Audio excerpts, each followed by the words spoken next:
Welcome one and all to another edition of the Defo Show with the Lubie here on the 5 Reasons Sports Network, brought to you by Water Cleanup of Florida. The chill has come. I said the chill. I didn't say winter. It is South Florida. But the weather has gotten cooler, cool-ish. I appreciate it. I'm sure you are enjoying a break from the heat. I don't know what it does to our homes or offices, but it doesn't matter because we have Water Cleanup of Florida. Any water or fire damage, they will be there for you 24 hours a day. 7 days a week, 365 days a year. Water Cleanup of Florida, 954-579-0356. Michael, Robert, George, their entire team. Yes, I talk about them regularly because they are fantastic. When you have well over 60 years of combined experience, that will allow people like me and those who have worked with them and had work done on their homes, like my wife and I had with our townhouse, to sing their praises. Plus, with certified insured contractors on staff, they will not only get the job done, they will not only fix any of your issues, they will make it look brand new. 954-579-0356, WCUFL.com, at Water Cleanup FL on the socials. I'm telling you, whether it is water, fire, home, office, just give them a call, 954-579-0356. Make your life easy. They will do that. If you have the schmutz, believe me, they have the guts. The Miami Dolphins have had lots of guts this season. Not so much on Monday Night Football, as they were a total disaster. Somehow the Tennessee Titans gave them the game, and they gave it back. We talked about it on another Pigskin Playbook with Johm Congemi right here. The Defo Show with Lubie on the 5 Reasons Sports Network. Miami has the Dolphins, the greatest football team. Feel free to sing along, Lubie, because this was like nothing we've ever seen. It's never happened before in the history of the NFL, where a team led by 14 with 3 minutes to go and lost the game in regulation. Unbelievable. Miami Dolphins. So there goes our ticket to the Super Bowl, man. What the hell happened there, Lubie? Is that it? That one punch in the face, was that enough to stop us? This momentum that we had swelling, two lousy teams on tap. You had Tennessee on a Monday night game at home. Couldn't even get a parking pass to this game. They were warning people on the news before the ball game. Don't even bother coming here if you don't have a parking pass because you ain't going to be able to park. Never mind Tootsie's. That's off limits now. And that's a long schlep from Tootsie's all the way to the stadium, isn't it? It's kind of like when they used to have parking in what I call the Camelots. Camelot being, of course, a desirable place to be, but not if you were parking your car in the sand-based Camelots where you needed a camel to get to the fucking stadium. It was unbelievable. So a lot of excitement. I mean, this was supposed to be a celebration. You're going to move to 10-3. You're going to move ahead of the Baltimore Ravens in the race to be the number one seed in the AFC. You're going to move well ahead of the Kansas City Chiefs, who stumbled again on Sunday and lost that game to the Buffalo Bills. You were going to distance yourself from the Buffalo Bills in spite of the fact that they won, and you're sitting there with a 14-point lead with 3 minutes to go in the ballgame. I guess it was 4, but they were still trailing the Tennessee Titans by 14 with 3 minutes to go in the game. And there, qualified for a bunch of records, Lubie, a bunch of records and distinctions. Teams that were in this position, trailing by 14 with 3 or less minutes to go in a ballgame, NFL history, 4 and 2074. Yeah. I mean, the 3-minute thing's a little. By the 3-minute mark, they were at the 20. Like okay. That's a little. I hate when they're doing that wrong. Like that's a load of garbage. Yeah. 4 minutes to go to get the ball. 4.5 minutes when they got the ball. And again, that's not that different. 4.5 minutes up 2 touchdowns versus a bad team with a bad offense and a rookie quarterback who, outside of one game, has been fucking dreadful.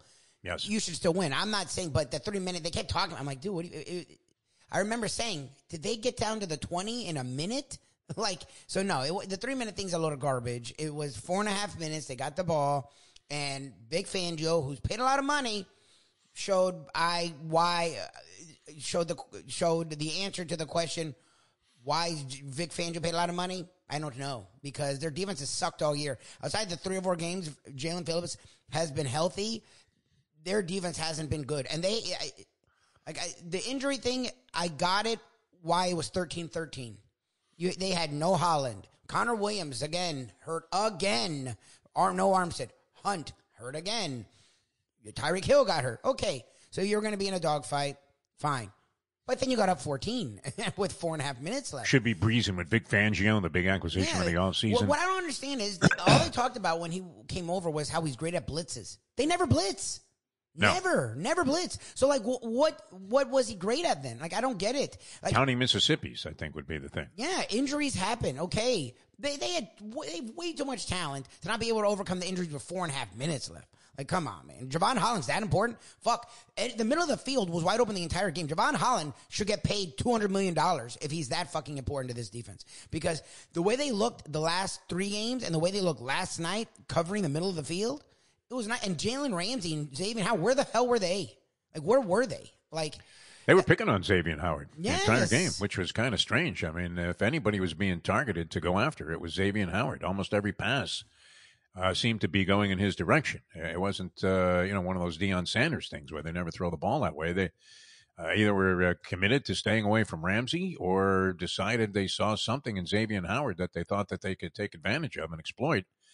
But, he acquitted himself pretty well on a lot of these plays, although he was getting away with murder also because the officials are about as inconsistent as you can possibly be when it comes to holding and pass interference. But that being said, I mean, it seemed like they were letting it go similarly for both teams.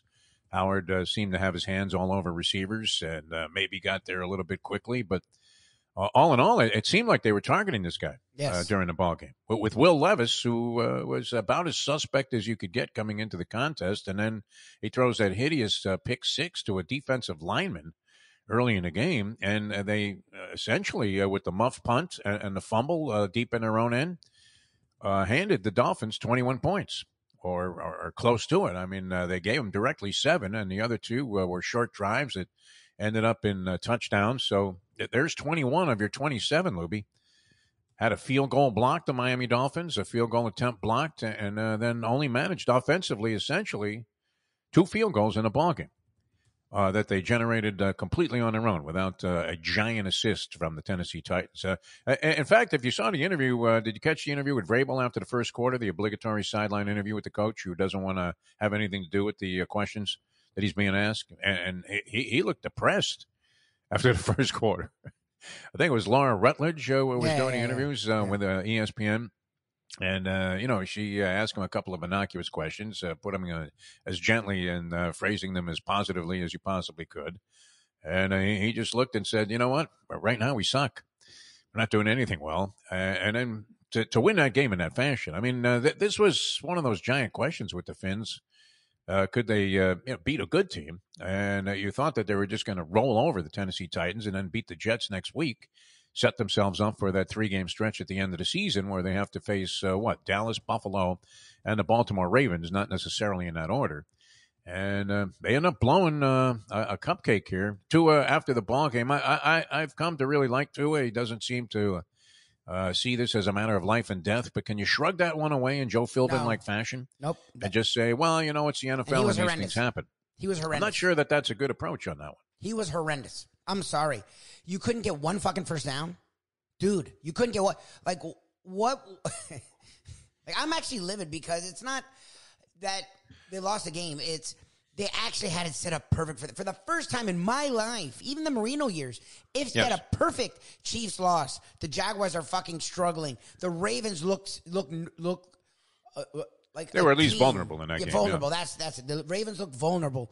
You have, even though the Bills beat the Chiefs, but the Bills aren't they're not good. They have a lot of issues. That's a perfect for you. Like, you win that game. I don't care how you win it. They could have struggled and won. I don't give a shit. Just you win the game, and it looks perfect. My problem is they keep struggling with these injuries. Okay, well, the guys who are injured are going to always be injured. Connor Williams is going to be hurt. He's now made that clear. No matter how good he looks, he's going to be hurt. Well, and he came out, and they brought in, what is it, Eichenberg? They put him at center. And immediately there was a fumble on a bad exchange when the Dolphins were driving for a score. We're sitting there pretty much assured of, in field goal range, unless they get, something absurd happens like the block. But they were definitely in a position to score 7 and guaranteed 3 pretty much. And therein lies the difference in the ballgame. A fumbled exchange with the center. Tua never picked up the ball, and it ended up on the ground, and Tennessee recovered. So, yeah, I mean, just laced with mistakes the Miami Dolphins, but also raising, I don't know, do you shrug that off? I mean, sometimes you'll see a horse run a bad race, Lubie, or a fighter have a bad fight, and you just put a line through it. Tennis player has an awful match, but he's one of the top guys. You know he's going to bounce back, or she's going to bounce back. Basketball teams have bad games. Guys, end up looking awful, like Jimmy Butler did the other night in that loss to the Cavaliers. You figure that they're going to bounce back. You can put a line through it, as they say at the track, and just ignore the last result. But was this a game that raised more questions than it answered? That at a stage of the season where you really don't want to be on shaky turf, let's say. This was one I kept thinking about Tony Segreto the entire time. Our good friend Tony Segreto, where you look at the schedule and you start penciling in the wins and losses before the season starts. This was one, especially if you knew that Will Levis was going to be the quarterback. I don't know. Is he better than Ryan Tannehill? I'm not sure. But Tannehill seemed to have declined from a period where you actually thought he was a viable NFL quarterback, and the last couple of years hasn't been so great. I think Vrabel was happy to see what Will Levis could do. The first time he came in there, he looked great. Then regressed to the point where you were wondering if he was ever going to start again. And sure enough, they stuck with him. But for him to be outplaying Tua Tagovailoa. Now, there was some speculation there with you and the great Mike Mayo. Well, not me, Mayo. Going back and forth about now what happened? That Tua was injured? I did not see that. I don't know, Mayo, when he ran to the 3 and he got rocked on one of their field goal drives because Mike McDaniel, it took him to the end of the game to decide to run. What's so funny is the 2 drives, he ran it inside the 10, they scored both times easily. What's funny, too, is, he has Mostert averaging about 5 yards a carry like he was Mercury Morris, and Achan is averaging 10 yards a carry coming into this game. He had 56 carries for like 582 yards. Pretty incredible. And yet you don't want to run the football. And that's pretty wild. So I understand you have all of these receivers, and you have Tua throwing a rock like he was going to win the MVP. But there goes the MVP for Tua. Yes. Huh? So anyways, remember when Tua ran and he got hit at like the 3? They didn't do it the next. I guess did they have the ball 2 more times? I don't know. They had the 2 gimme touchdowns where he didn't have to do anything, and then they got the ball I think a couple times, and their offense did nothing. Mayo was attributing that to a concussion. Well, he's inclined to extreme wild he was fine. speculation. Was fine. Tua's fine. Their offense looked like shit all night. Their offense all night was, even when they moved the ball, they couldn't get in the end zone. You just said it. They didn't get 1 touchdown on their own. They got 2 touchdowns on ridiculously bad plays by the Titans. Well, one was directly given to the Miami Dolphins as you had Levis throw the ball directly into the chest of a defensive lineman. And the other 2, extremely short fields. The muff punt was an atrocity for the guy to make an attempt to try and catch that as the ball's over his head after it bounces. Such ugliness. And then the fumble deep in their own territory led to a very short drive that resulted in a touchdown. So, it was it was a shocker. It was almost for me, I have to admit, I turned away from the game thinking that this thing was under wraps and I fell asleep. And then I wake up to the highlights, and I'm like, what? They lost? You got to be kidding me. It was 4.5 minutes, and I was like, I should be able to go to, because the game was late as fuck, because it took forever. Yes. And I was like, I I probably could go to bed now, but I'm like, let me just watch it just to see how it ends. Miracle into Meadowlands. And I stayed up just to be safe. And they kept saying, they're like, well, it's pretty much, the Titans are going to go to 0-7 unless some crazy shit happens. And I was like, yeah, the Dolphins should win, but I don't think it's going to be easy. Like, the defense hasn't played well the entire night. And it happened again. Like, Ogba and Sealer, Wilkins, Chubb make a lot of money. And I understand Phillips is important, but that's 4 guys right there. You couldn't get 1 stand? You couldn't get 1 stand versus a rookie quarterback? Like, he wasn't touched the last 2 drives. And Orlovsky's like, well, they're going to get easy catches. Why? Like, why do the defense do it? Like, it wasn't an official prevent. They rushed 4, but, like, why do defenses go into the shell? Well, as long as it takes some time, it didn't. Like, teams have shown you that if you give them 10-yard chunks. 36-yard plays, to DeAndre Hopkins. Well, that was the last touchdown. The second last one. The second last one was the game for me, because you could have ended the game there. Why even let them get that touchdown? Like, they were getting 8 to 10-yard chunks. Okay, so that means they don't have to use timeouts. That means they don't even have to worry about the sidelines. Like, why? I don't understand why defenses were pretty aggressive all game going to these shells, and I get it. Dumbest thing you could do. You don't want to give up Change a big play. You don't want to give up a big play. I get it. But you did. The amount of time they would have scored with a big play was they scored in a minute and a half. And a minute and a half, they went down the field and scored a touchdown. Like, what are you doing as a defense coordinator? With supposedly inept offense also. Yeah. If you stop Derrick Henry, you stop Tennessee for the most part. All right, this is good because we had a schedule change, a little juxtaposition. We were going to talk to John yesterday. Johm Congemi, of course, brought to you by Jimmy Johnson's Big Chill with the Pigskin Playbook. And I was thinking, all right, John will come on. We'll review the NFL weekend. I don't know if he wants to talk about the Army-Navy game. And we'll have a nice preview of what we figure is going to be a victory party for the Miami Dolphins. Now you were there, John. How stunned was the crowd exiting the stadium yesterday? It's funny, guys, and good morning. It's funny that, with about 3 minutes, 4 minutes, 5 minutes left to go in the game, I usually head down to the field to do the post-game show, the fifth quarter show on WFOR4. And I'm going down, and I'm hearing, like, weird sounds in the bowels of the stadium, right? Yes. You're not hearing a lot of cheers. You're not hearing a lot of, eruptions from the hometown crowd. So I get to this monitor where I kind of watched the last 3 or 4 minutes of the game. And I watched in amazement that the Miami Dolphins had a game. They had a 27-13 lead. And I wrote all this down in the tunnel with 4:34 left to go in the game. And Tennessee scores 2 touchdowns in the final 2:40 of the game and a 2-point conversion. Yes. To win the game. Harold Landry looks like, the second coming of, I don't know, the greatest defender in the world. Like they couldn't do anything. He has three sacks. The Titans have 5 sacks on the day. And it was just crazy because, as you were saying, Lubie, the chunk yardage plays that were happening with Tennessee and D. Hopkins, anything. Gosh, DeAndre Hopkins there was no one around him in the last 4 or 5 minutes. Yeah. And they willed themselves to a victory. But the Dolphins, the one thing you could say about Miami's team this year, they've been able to close out stuff when they've needed to. Like in the rain, they did a great job. It was a tighter game than expected. They were able to keep the offense on the field, find a way to do it. And the other thing is the Dolphins have been the number one offense in red zone scoring the entire year. They've been coming away with touchdown after touchdown after touchdown. Well, you're 2 for 5 in the red zone, and those 2 are coming away, it seems like, with a couple short kicks and you get a blocked field goal as well in that game.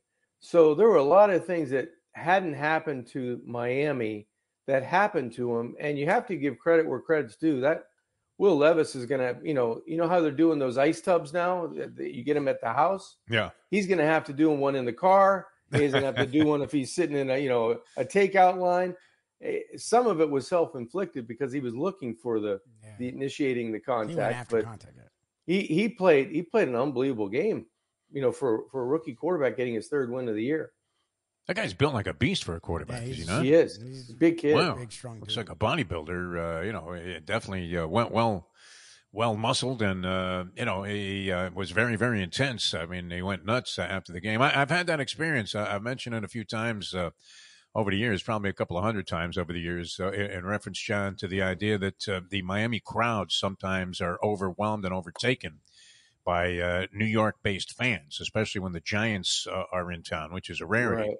And I was in the bowels of the stadium after making some announcements on the field one time, and I'm on my way up. And, you have to work your way up through all kinds of different things, trap doors. It's almost like you're in Deer Hunter there. And you finally get to the point where you can see what's going on. And I remember hearing just outrageously, the stadium's rocking. The fans are cheering, they're going nuts. And I thought, I missed a Dolphins touchdown here. So I have to catch up and see what happened. And it was the Giants that scored.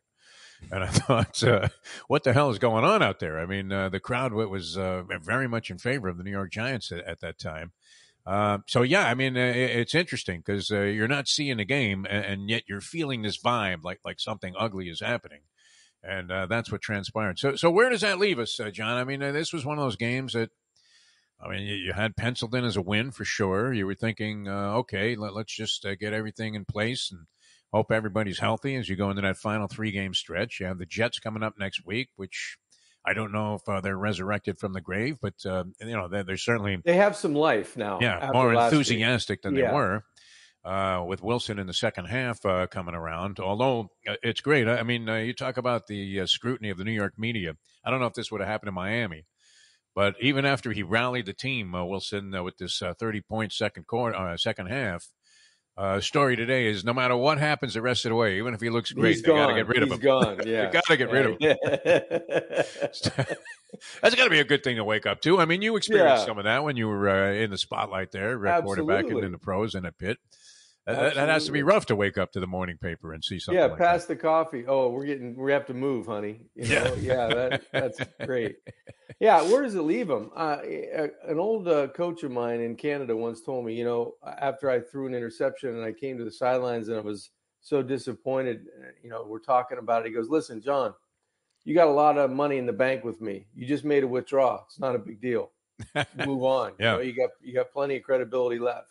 And I think that's where the Miami Dolphins stand. They've built themselves up to have such a nice cushion in the AFC East that game meant a lot because it kind of let everybody back in the door a little bit closer. Yep. But it didn't give them the door wide open. Miami still controls what they need to control. If they can win the games they need to win, they need to beat the Jets. And then, the Dallas Cowboy game could really go either way. They have to set their eyes on the AFC opponents, and that's Buffalo and most importantly, the Baltimore Ravens, because they're at the top of the AFC when you talk about home field advantage right now. So the Dolphins still have everything in place. Would have made it a lot easier last night. You get the victory, you cruise to a crown, and you may have it clinched before last week. They could have clinched it next week because they would have been 11-3, and the Bills probably lose. The Bills, I think, could play a Cowboys. They do. You would have clinched it with 3 games left, and so you make it tougher. Right, Lubie? Yes. Well, that's okay. So that's my thing for you is the sport. You're not just a fan. You don't go high and low. But they've looked good in games. You've been like, yeah, okay, we'll see. They've looked bad. So the even temperament thing, I love that. I don't know how to do it. And I don't think I ever will, to be brutally honest. So that's why I think there's nobody more even keel than Johm Congemi. And Jimmy does it. He gets no it. calmer individual. You should see me on the golf course. I got clubs flying everywhere. I can't believe that. After watching last, it seems clear to me that when they have these injuries, 2 guys in particular, Connor Williams on the offensive line, Javon Holland on the defense. No matter who's been out there, if Holland's out there, it seems like it feels like those catches at the end of the game were Holland erasers. It feels like Holland would have been the guy. The minute someone caught it, hit them. It feels like that's what he does. And not having him, Elliott doesn't do that. Brandon Jones doesn't do that. Okay. On the offensive line, whenever Tua needs an extra second, it feels like Connor Williams has been the guy. The rest of the offensive line falls in line. We've seen the games that they've struggled on offense were definitively the games he wasn't there. It seems like those 2 guys are going to be hurt a lot. It just feels like, at least this year, that's sort of the thing. And that's my concern is what your issue was last night doesn't feel like it's going away. Like Connor Williams feels like he's going to get hurt, and Javon Holland feels like he's going to get hurt. And I don't know so far they haven't been able to recover from that. Rumors have it that Connor Williams is not coming back. Oh, good. Oh, yeah, wow. And okay. I don't know if that's true or not, but if it is, that slots everybody down, up a peg, really. And, you got to cross your fingers that Robert Hunt is going to be able to come back at right guard. And you're hoping that Teron Armstead's going to be able to pencil in at left tackle, because this team right now is suffering injuries that at the safety position, at the linebacker position, on the offensive line, that guys that are just playing special teams are now going to be asked to play the majority of snaps on either offense or defense. And now you've got new guys on special teams, and you hope that they can, fill the roles the way the guys that are starters now have played throughout most of the season. So my biggest concern, you cross your fingers if Connor Williams is able to bounce back. If he can't, that's going to move Liam Eichenberg into that starting center role. Now, I watched him a lot last night. He didn't play poorly at all. I thought he did a pretty good job. But it stresses an offense. Yes. Because look what happened when you when you erase Tyreek Hill from the offense for 2.5 quarters. Yep. You know, that umbrella defense that Belichick played against the Dolphins in week 3 or 4, whatever that was, maybe week 2, kind of went to the Raiders and McDaniel's kind of influence on it, and now to Vrabel's influence on it. So that's been the most effective remedy, I guess, to slow down the Dolphins. They didn't give them a whole lot of shot plays. You didn't see a lot of those chunk yardage plays last night. You saw the 20-yarders, a lot of 11, a lot of 17 to Tyreek and Jalen Waddle, but you didn't see the 78-yard touchdown. You didn't see the run after catch a lot, because that umbrella defense seems to, we're going to give you stuff, but you're going to have to earn it. And when you don't have your offensive line in, it also makes Tua hold the football and move from his spot. Yep. And you see when you can do that to him, he was a little bit more erratic with the football. He kind of, took some sacks or had to scramble to get out of some sacks and just throw the football away. Those are the types of things you hadn't seen on regularity against the Miami Dolphins offense. And when you look at the teams that did it, and you hate to say it, but it's true, it had the Belichick kind of influence where we're going to umbrella you. We're going to try to make some plays on the football, but we are not going to give the one that's going over the top or the one that's going to go across the middle and out the other side for, an 80-yard touchdown. Johm Congemi, guest with us, the Pigskin Playbook, usually every Monday here, brought to you by Jimmy Johnson's Big Chill, mile marker 104, Overseas Highway in Key Largo, in a great spot. Any news on that, John, in terms of renovations completed? The sports bar is up and going. Nice. The only thing that's down is kind of where the restaurant is. So the sports bar is good. The tiki bar, I mean, people are out there enjoying it. So they're almost where they need to be, probably just after the new year, but they're up and running right now. Okay, good. That's always good news, because naturally the next question would be, have we heard from Tommy Fox yet? Which congratulations are in order for you and your St. Thomas Aquinas. Yeah, how about alumni, that? 5 in a row. Is that 5 straight championships? 5 straight, 15 in total. It was not easy, though. No, who did they play? Homestead? They played. They did. A local team. Boy, right? that Homestead quarterback and wide receiver, I don't know their names, but I think it was number 3 and number 2. It was unbelievable how they kept coming back, and what a great game. And then the last game, I think it was Lakeland and who else? Venice and Lakeland ended up pulling it out. So Columbus got a state championship down in Miami. So congratulations to those guys as well. Yeah, I think it was 3 local teams ended up with state championships. I think just rolled right through. Like, that team was freaking insane. Some pretty good talent here. Yeah. Yes. Maybe Manny Diaz comes back now that he's at Duke and tries to raid the local coffers here for some of that talent. Although, and that was a strange hire that we never really touched on. But speaking of coaches, Lubie, naturally, he's had his questions about Mike McDaniel. I'm thinking about that quote as you were speaking about what happened there and the umbrella defenses and this. And I saw that first quarter interview with Mike Vrabel, the in-game interview, where he just looked, like he was resigned to taking a beating in the ball game. And I mean, it's like he can take his and beat you. And I mean, McDaniel has better talent and has all the advantages. Vic Fangio is supposed to be this genius defensive coordinator. And you would have to say that, in essence, they got out coached in that game by Mike Vrabel and his staff. I mean, that's a 4-8 shitty Tennessee team that was going nowhere and had a quarterback that had more than his share of struggles going into the game. Whereas, we were thinking these people are crazy that are talking about Dak Prescott as the MVP. We have him right here in our backyard in Tua Tagovailoa. Well, so, when you think about how the game played out, I thought it was lost in the red zone opportunities. And I'm not so sure why the Miami Dolphins didn't run the football when they got inside the 5-yard line. It seemed there like you go, Lubie. All they wanted to do was get back and throw. Yeah. And basically the Dolphins were running at will. It wasn't like it wasn't like they were stymied at any point. I mean, gosh, Mostert was hitting the line of scrimmage at top speed, and so was a Chan. Yeah. And I think Mostert had 98 yards on like 21 carries. Chan was in the 70s somewhere. So I think the Dolphins had 158 yards running the football. And you're going to tell me it's 1st and goal at the 5, and you're not going to give those guys 2 touches out of 3, maybe. Mostert leads the league in touchdowns, right? He set a franchise record. He has more touchdowns than Zonk, I think, at this point. And I didn't realize he was 3rd in the league in rushing also. And HN had 56 rushes, I think, for 500 and some odd number of yards, like almost 10 yards a carry.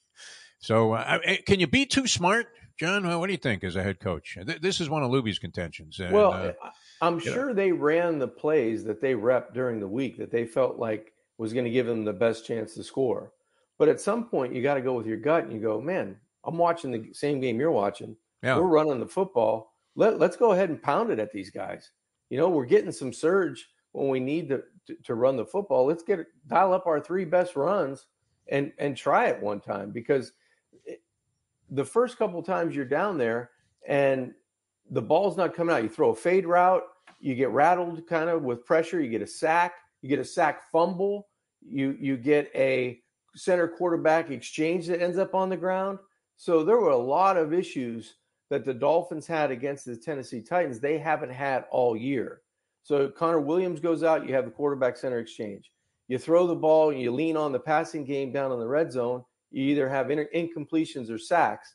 And the only success they had was when Mostert got touches, and he was able to find, the end zone. So maybe you can overthink it a touch, but going into the game, their game plan definitely was throwing the football in the red zone compared to leaning on the run. Story was pretty much with Fangio that looked like the defense was coming around, and this acquisition in the offseason of the most sought-after defensive coordinator in the game was starting to really manifest itself into a defense that you thought, hey, even if the offense is having an off day, these guys are going to be fine, especially against a slug team, and a team that you thought was going to be a much more one-dimensional. You're thinking if you stuff Derrick Henry, isn't that always the MO against Tennessee? He averaged 2 yards per carry. Right. He was going nowhere. Not a factor, but in the red zone, he got his touches. Yes. They went wildcat, and they got in the end zone, and then at the end, that ball's supposed to go between the tackles. He sees a flash. I think it was defensive end or maybe a linebacker came in. He steps around it and finds the end zone, on the perimeter. So they gave the ball to their guy when it mattered most. But for the majority of the evening, I felt bad for him. He was getting the tar beat out of him, and he's a big man. Yeah, so, if they're going to take that element away from them and rely on Will Levis, you would have to think, and Lubie keeps screaming about this. Advantage Dolphins. Yeah, but Fangio wasn't he known to have a reputation to be very aggressive and throwing a ton of blitzes? And, he mixed it up extremely well. Always was outfoxing whoever he was going against in terms of the offensive coordinator that he was opposing. You're not really seeing that. You alluded to this earlier in the season, one of the games, I forget which one it was, where, he started blitzing at the end. He got a couple of big plays against the Chargers game. The Chargers game was what I thought last night would be. They didn't do shit all game. And then that's right. Yeah, that was the first game of the season. 3 minutes of the game, shit out of Herbert, and he looked like garbage. Yeah. And I'm like, okay, do that now. You screwed around all game. Do it now. And it was okay. The defense, to their credit, that's 3 weeks in a row with a defensive score. Yes. Yes. Also a team record now, I think. Right. So you get 2 pick sixes by Van Ginkel and, of all players, Zach Sealer, like a 5-yard interception return, which looked was like a Jason great Taylor. Play. Yes. Yeah. It was a tremendous play. So, the Tennessee Titans out totaled the Dolphins, in total offense. I think they were over 400 yards. Yes, they were.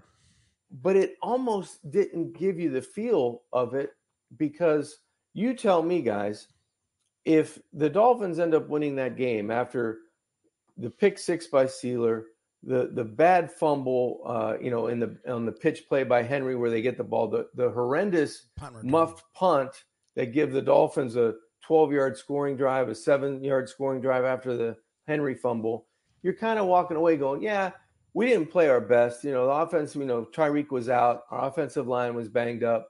Defense gave up a lot of yards, but they didn't do anything for the majority of the game that you felt like the defense is playing just awful. They were right on the cusp of making a couple of plays, but at the end of the game, that's where it kind of frustrated you because it looked too easy. Yes. the defense, to your point, Lubie and Jeff, like they didn't put the pressure in the pocket and put the onus on X and Ramsey to get press man coverage, play the safeties deep, make the time element in the pocket shorter, and make them make some plays under duress where guys were running free. And I don't know if some of it was a busted coverage in terms of Ramsey didn't carry. McDaniel, look, I'll give him credit. He said the two things that, not that I wanted him to hear, but that he said, they asked him about the running. And he said, he's like, I had plays I thought would work. They didn't work. That's on me.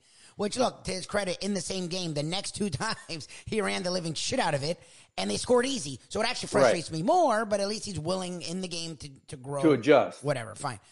And he also said they had miscommunication in the secondary. First of all, don't you take a goddamn fucking timeout? Like, you weren't saving your timeouts. You had one timeout left on the last drive. Did you say that on Channel 4 last night after the game? You know what? They cut the commercial. But if you're clearly seeing, okay, they looked lost. Like Jalen Ramsey a couple times looked around like, dude, where were you? Well, that's the play I was thinking about. They showed a replay from the end zone cut or the defensive side. Jalen Ramsey's running with Hopkins across the middle, and then he stops for maybe a second. And then he continues on, but that second gave 10 yards of a window where he's trailing the receiver that, what did he go for? 7 catches for 124 yards. I forgot he was in the NFL still. I'm not trying to hate. I know Hopkins has lots of talent, but he's been like a malcontent the last 3 years. Like, he hasn't done anything in literally 3 years. Like, it was really weird to see him go off at the end of he didn't do anything all game, to be brutally honest. Well, even when he had some contested chances, like with X battling down inside like the red zone, on the long pass, they're trying to drag each other down. He catches it almost with one hand going to the ground. Yeah. And then he had another catch where I don't know how he gets out of a tackle, gets out of bounds, saves a timeout, and kept the drive alive. So he had some remarkable plays for a guy that I forgot was on the Tennessee Titans. I'm looking at the line for next week here. Jets got to be what? Jets are getting 11 and a hook right now from the Dolphins. What's so 11 and a hook. I mean, yeah, these are the things that we have to take into consideration. As much as we want to fire off, venomous diatribes against the coaching staff. I mean, that's a question though with Mike McDaniel. Can you be too smart for your own good? And you wonder about that because it seems like we've been saying that. Many times, even after wins, like you're running the ball and it's working. So why not emphasize that a little bit more, if nothing else, and go away from your temptation to always want to throw the ball to this nice, wild complement of receivers that you have. Well, they do have a complement of receivers, and they do have a dynamic offense with a lot of motions and a lot of formations. But did you guys notice when Tyreek Hill was out of the game? Guys didn't know where to line up. Yep. Guys didn't know who looked was like Kadarius Toney. Yeah. It was kind of like not a panic mode, but they weren't used to having him in the game. And what a valuable asset he is, because he puts the fear of God in opposing defenses. And I thought that gave Tennessee some confidence to say, well, who's going to replace him? Nobody. You're still going to have Waddle you have to contend with. And I thought Wilson did a nice job. On the chances that he had, but there wasn't that fear that, man, here comes that big play. Or you didn't see a lot of run after catch. It was catch and fall down. Yep. Or it was catch and get hit, or catch and get tackled. And the offense looked disjointed a little bit, and it looked not confused, but who was playing the role? Was it Berrios? Was it Waddle? Was it Wilson? No one really kind of knew how to line up because he's been a constant all year. And I think that's why the offensive line was able to survive, because they've had so many injuries up front that they're used to that. I think it shocked the Dolphins offensively that they didn't have number 10 in the lineup. I love that he pulled a Willis Reed later on in the ball game.